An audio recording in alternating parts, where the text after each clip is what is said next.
उधर भारत ने Rudram 2 air to ground anti radiation missile का सफल परीक्षण किया है। भारतीय वायुसेना के लिए तैयार की गई ये मिसाइल दुश्मन के रडार, कम्युनिकेशन सेंटरों और एयर डिफेंस सिस्टम को एक झटके में नष्ट कर सकती है। रुद्रम 2 रक्षा अनुसंधान एवं विकास संगठन की ओर से बनाई गई स्वदेशी मिसाइल है। डीआरडीओ की हैदराबाद स्थित प्रमुख प्रयोगशाला ने इसे विकसित किया है।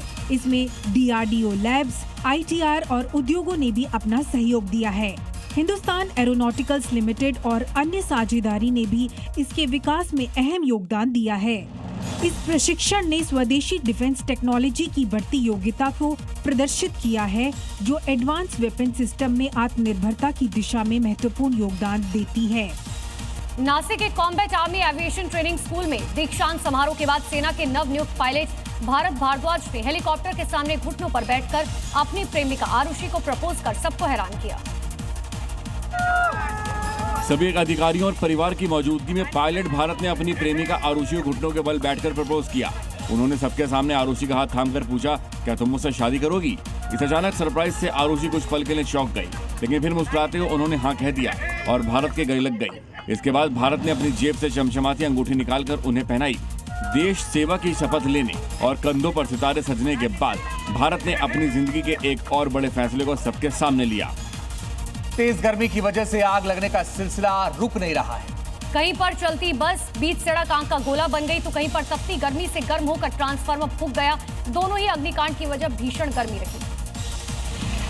पहली तस्वीर है महाराष्ट्र के नासिक की, जहां हाईवे पर एक बस जल उठी। दूसरी तस्वीर उत्तर प्रदेश के बिजनौर की है, जहां तेज आवाज के साथ ट्रांसफार्मर में आग लग गई। महाराष्ट्र के नासिक में उस वक्त अफरा तफरी हो गई जब Maharashtra state road transport corporation की बस में अचानक से ही धुआं निकलने लगा। इससे पहले कि ये धुआं और चिंगारी आग की लपटों में बदलती, ड्राइवर ने सूझबूझ के साथ बस रोक दी और यात्रियों को सामान के साथ बस से उतार दिया और पल भर में ही ये बस भीषण आग की लपटों से घिर गई। जिस वक्त ये हादसा हुआ उस वक्त बस में 46 पैसेंजर मौजूद थे।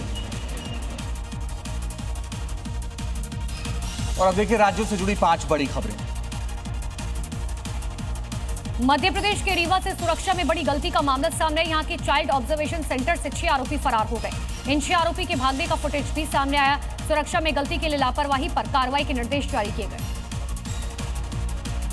राजस्थान के जैसलमेर में अचानक बदले मौसम ने लोगों को गर्मी से तो राहत दी, लेकिन परेशानी भी बढ़ा दी है। तेज आंधी के साथ आई बारिश में एक दीवार गिर गई, जिसमें एक शख्स की मौत हो गई है। वहीं 3 गिरने से 18 लोग घायल हुए हैं। एमपी के छिंदवाड़ा में बिजली विभाग के प्री मानसून मेंटेनेंस के दावों की हवा निकल गई। तेज हवा के चलते अस्पताल में बनी बिजली सप्लाई ठप हो गई। हालत ये हो गई कि स्टाफ को टॉर्च की रोशनी में मरीजों का इलाज करना पड़ा। यूपी के गोंडा में एक युवक अपनी मांगों को लेकर 130 फीट ऊंचे टावर पर चढ़ गया। जानकारी मिलने पर पुलिस ने बड़ी मुश्किल से उसे समझाया, फिर नीचे उतारा। पुलिस ने युवक को उसकी समस्या का समाधान का आश्वासन भी दिया है। जोधपुर में जहां डिब्बों और कैन में डीजल नहीं मिलने से नाराज किसानों ने अनोखा प्रदर्शन किया। यहां किसान ट्रैक्टर को रस्सी से खींचकर एसडीएम कार्यालय पहुंचे, अपना विरोध दर्ज करवाया। कानपुर से बड़ी खबर है, अतिक्रमण के खिलाफ डीडीए ने बड़ा एक्शन लिया। 5 मंजिला इमारत पर हथौड़ा चला है। ग्राम सभा की जमीन पर इमारत बनी है, उसे फिलहाल तोड़ा गया है। ग्राम सभा की जमीन पर जो इमारत तैयार की गई थी अवैध रूप से, फिलहाल उस पर डीडीए का एक्शन हुआ है और उस पर हथौड़ा चला है।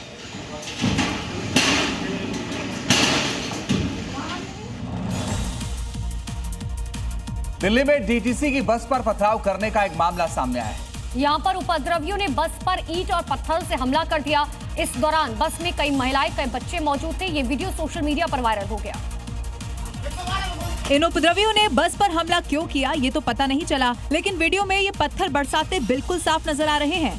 बस पर पथराव होता देख ड्राइवर भी सीट छोड़कर भागने लगता है और यात्री बुरी तरह से घबरा जाते हैं। चारों तरफ से हो रहे इस पथराव में शीशे टूटकर बिखर रहे होते हैं। यात्री पत्थर और टूटे शीशों से बचने के लिए सीट की आड़ लेते हुए दिखाई देते हैं। हालांकि कुछ लोग जरूर हिम्मत दिखाकर बदमाशों को धमकाते हैं और वीडियो भी बना लेते हैं।